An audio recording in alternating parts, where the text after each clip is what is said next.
ایک بدو آیا صحابی کا، یا رسول اللہ میرا باپ مجھ سے پوچھے بغیر میرے مال کو خرچ کر دیتا ہے۔ آپ نے فرمایا بلاؤ گئی۔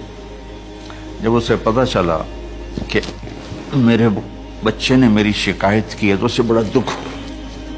تو اس نے دل ہی دل میں چند اشعار پڑھے، زبان پہ ادا نہیں دل میں آئے۔ تو جب وہ مسجد میں انٹو رہا تو جبریل پہلے آئے بیٹھے تھے کہ یا رسول اللہ، اللہ فرما رہے ہیں اس سے کہو کہ پہلے وہ اشعار سنائے جس کو اس کے کانوں نے نہیں سنا، لیکن اللہ نے من فوق عرش ہی سن لیا ہے، عرش کے اوپر اللہ نے سن لیا ہے۔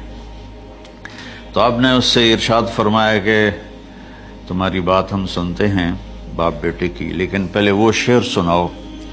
جو تیری زبان سے ادا نہیں ہوئے، تیرے کانوں نے نہیں سنے، تیرے دل کی گونج تھی اور تیرے دل کی آہ اور فریاد تھی جو دل ہی میں گھٹ کے رہ گئی، اسے اللہ نے سنا ہے۔ وہ کہتا ہے سناؤ۔ کہنے لگا یا رسول اللہ، آپ کا رب ہر وقت ہمارے ایمان کو آپ پر زیادہ سے زیادہ بڑھاتا رہتا ہے، اس ذات کی قسم جس کے قبضے میں میری جان ہے۔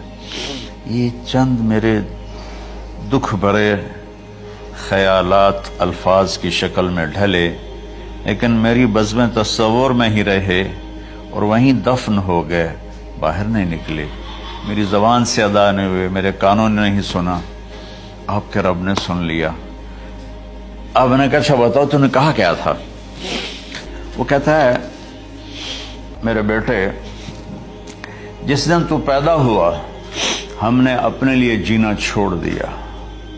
ہوئے ہوئے ہوئے ہم تیرے لیے جیے۔ تیری ماں تجھے دودھ پلاتی تھی، میں تیرے لیے روٹی کے نوالے لاتا تھا، میری ساری کمائی پہلی اور آخری سب تیرے اوپر لگتی تھی۔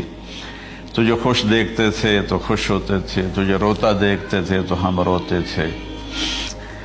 جب تو کبھی بیمار ہو جاتا تھا تو تیرے سرانے بیٹھ کر ہم ساری رات روتے تھے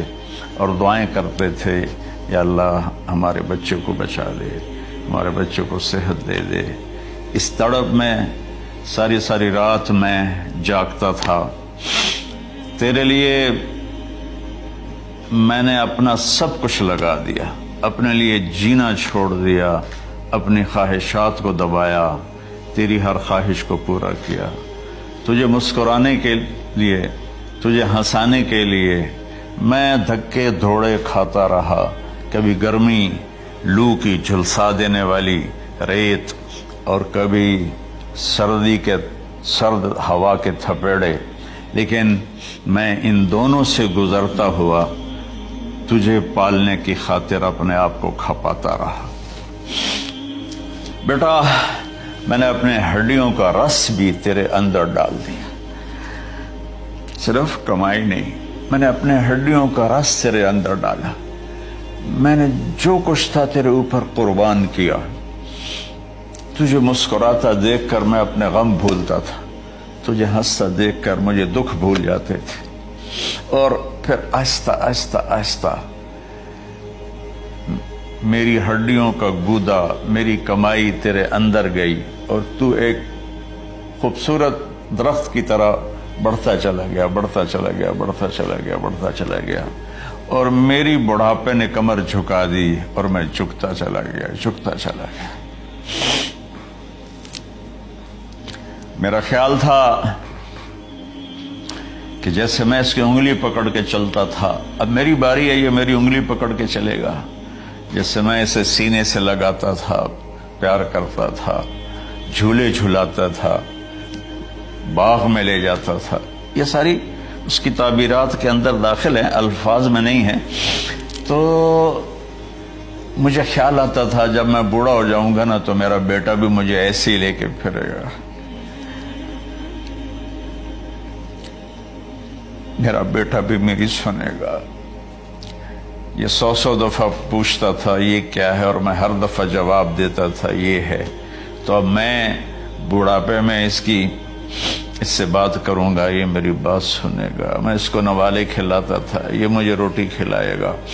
میں اس کا انگلی پکڑ کے چلتا تھا، یہ میرا ہاتھ پکڑ کے چلے گا۔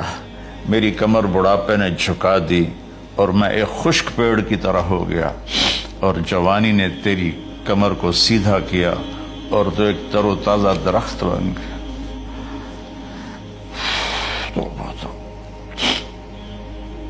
تو مجھے خیال آیا کہ میں نے 20 سال اس بچے کو پالا ہے، ابھی اپنی ماں اور باپ کو دیکھے گا، لیکن ایک دم اچانک کیا ہوا؟ فلما بلغت السن والغایۃ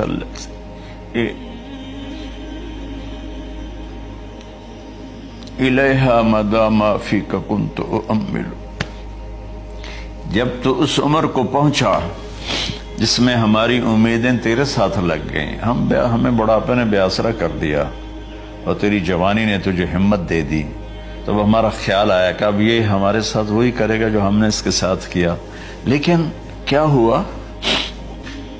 تو اتنا بدتمیز ہوا، تیری زبان چھری بن گئی، تیرا رویہ زہر بن گیا، اور میری ساری زندگی کی محنت کا بدلہ تو نے مجھے نافرمانی سے دیا، بد اخلاقی سے دیا، بدتمیزی سے دیا۔ میں حیرت بھری نظروں سے تجھے دیکھتا رہا اور میں اپنی پچھلی 20 سالہ زندگی کو جھٹلاتا رہا کہ میرے خیال میں اس کا نوکر ہوں اور یہ میرا مالک، میں اس کا باپ نہیں، میں اس کا نوکر ہوں، کیونکہ ماں باپ کے ساتھ ایسا کوئی نہیں کرتا ہے، یہ میرا مالک ہے اور میں اس کا نوکر ہوں، اس لیے مجھے ڈانٹ رہا ہے۔ کہا بیٹا جب تو نے میری ساری زندگی کی محنتوں کا بدلہ بدتمیزی سے دیا، گالی گلوچ سے دیا، دھکے دے کر باپ کو گھر سے نکال دیتے ہیں، تو بیٹا میں یہ سمجھا کہ تو نے ایک خواب دیکھا تھا، تو نے ایک خواب دیکھا تھا کہ تو باپ ہے اور یہ بیٹا ہے، اصل حقیقت یہ ہے کہ یہ مالک ہے اور میں نوکر ہوں۔ تو میرے نبی کی آنکھوں سے آنسو، یہ ساری داڑھی تر ہو گئی، تو آپ نے اس کے بچے کو گریبان سے پکڑا اور جھٹکا دے کر دھکا دے کر دفع ہو جا، انت و مالک لابیک، تو اور تیرا سب کچھ تیرے باپ کا ہے۔